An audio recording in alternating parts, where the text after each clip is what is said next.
this is your English news here on ERi-TV, reporting to you live at 10:30 p.m. with your local and global news. I'm Zahra Badouri, but first your major headlines for this broadcast. Contribution to engaging outstanding students. Ancient relics discovered in Hadamu administrative area. NATO kicks off military drills in response to Russian violation.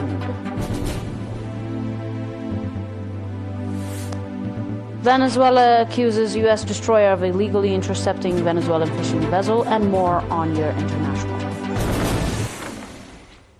Welcome to your domestic in brief. Mr. Petros Hailemariam, representative of the Ministry of Education, stated that recognizing outstanding students plays a significant role in motivating others to strive for academic excellence. He also wished the awardees great success in their college education. Mr. Petros made the remark at a ceremony held today at Isaac Toldemetin High School to honor 43 outstanding students who achieved high scores in the 2024-2025 National School Leaving Examination, highlighting that students' exceptional achievements are the result of their own dedication combined with the support of parents and teachers. Mr. Petros commended all schools that promote academic excellence. He further urged the awardees to continue working hard and aimed for even greater accomplishment in their college education. Similarly, Lim'at and Sembel High School in Asmara, along with Ibrahim Sultan High School in Gala Nifhi subzone, have recognized outstanding students in their representative schools who scored high marks in the 2025 National School Leaving Examinations. On your final domestic, Dr. Tsaggai Medin, an archaeological research expert at the Commission of Culture and Sports, reported that the discovery of ancient relics in the Hadamu administrative area, the Kamharis subzone.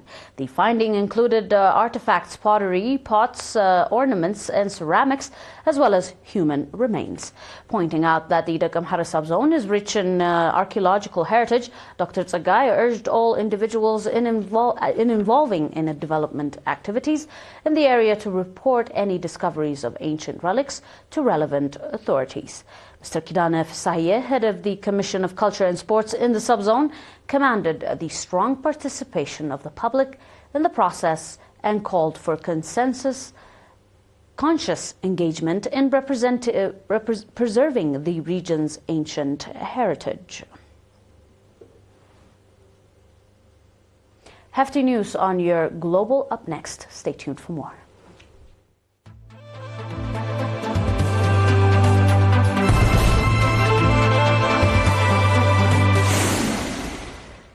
On your international line, NATO has announced a new military exercise intended to deter Russia after Poland accusing Russia of violating its airspace with drones. The Kremlin has dismissed the allegation as unfounded while accusing the bloc for fear-mongering.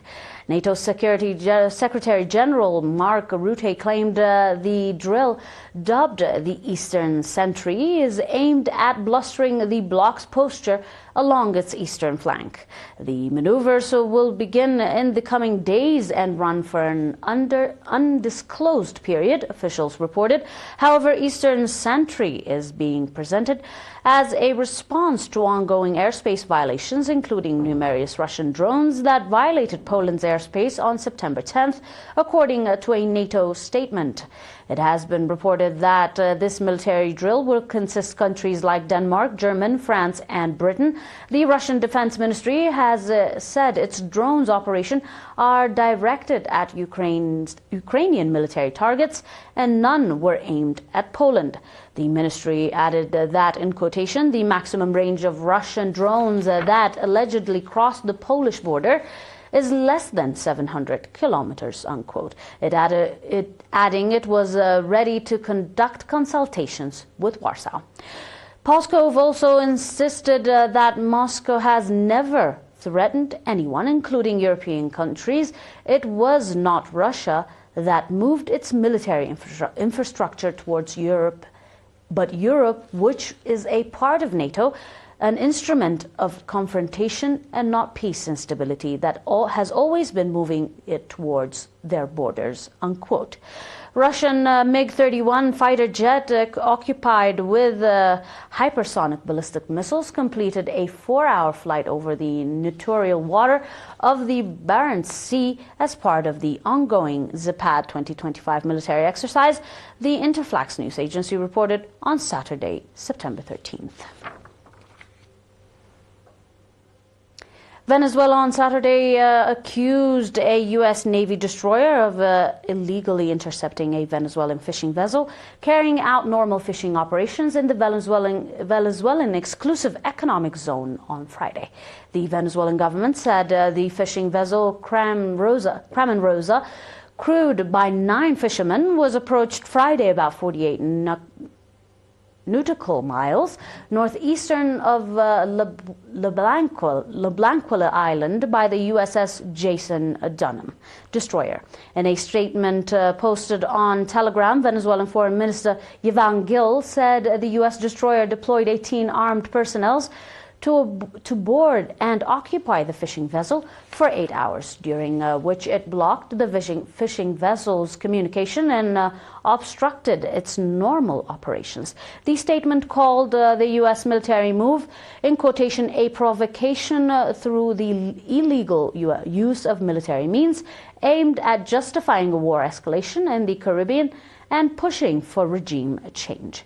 The Venezuelan government demanded that Washington immediately ceased the actions that put at risk the security and peace of the Caribbean, Gil said at a press conference on Saturday, reiterating Venezuela's commitment to peace and defending its national sovereignty. On your final of all reports, China and the United Kingdom on the past few days renewed the meeting of their Joint Economic Trade Commission, conducting in-depth exchange of views on issues such as trade, investment, multilateral and regional affairs, and reaching broad consensus. China's Commerce Minister Wang Wentao and United Kingdom Secretary of State for Business and Trade Peter Kyle jointly presided over the 14th meeting of China-UK Joint Economic and Trade Commission in Beijing. Wang recalled the Chinese President Xi Jinping and British Prime Minister Keir Starmer reached important consensus during the meeting in November 2024, which pointed out the direction for future economic and trade cooperation between the two countries. China and the UK share extensive common interest with a large bilateral trade volume and wide investment fields. However, economic and trade cooperation is the blast stone of China-UK relations, he said. Wang further also reported that holding the meeting of China-UK Joint Economic and Trade Commission again after 7 years is a practical measure to deepen economic and trade relations between the two countries, and both people will gain actual benefit from it. A review of your today's exclusives, heads up.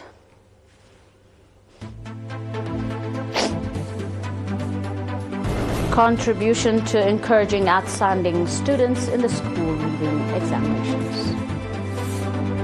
Ancient relics discovered in Hadamu administrative area. NATO kicks off military drills in response to Russian violation of Venezuela, and China-UK renew joint economic trade commission meeting reaching broad consensus.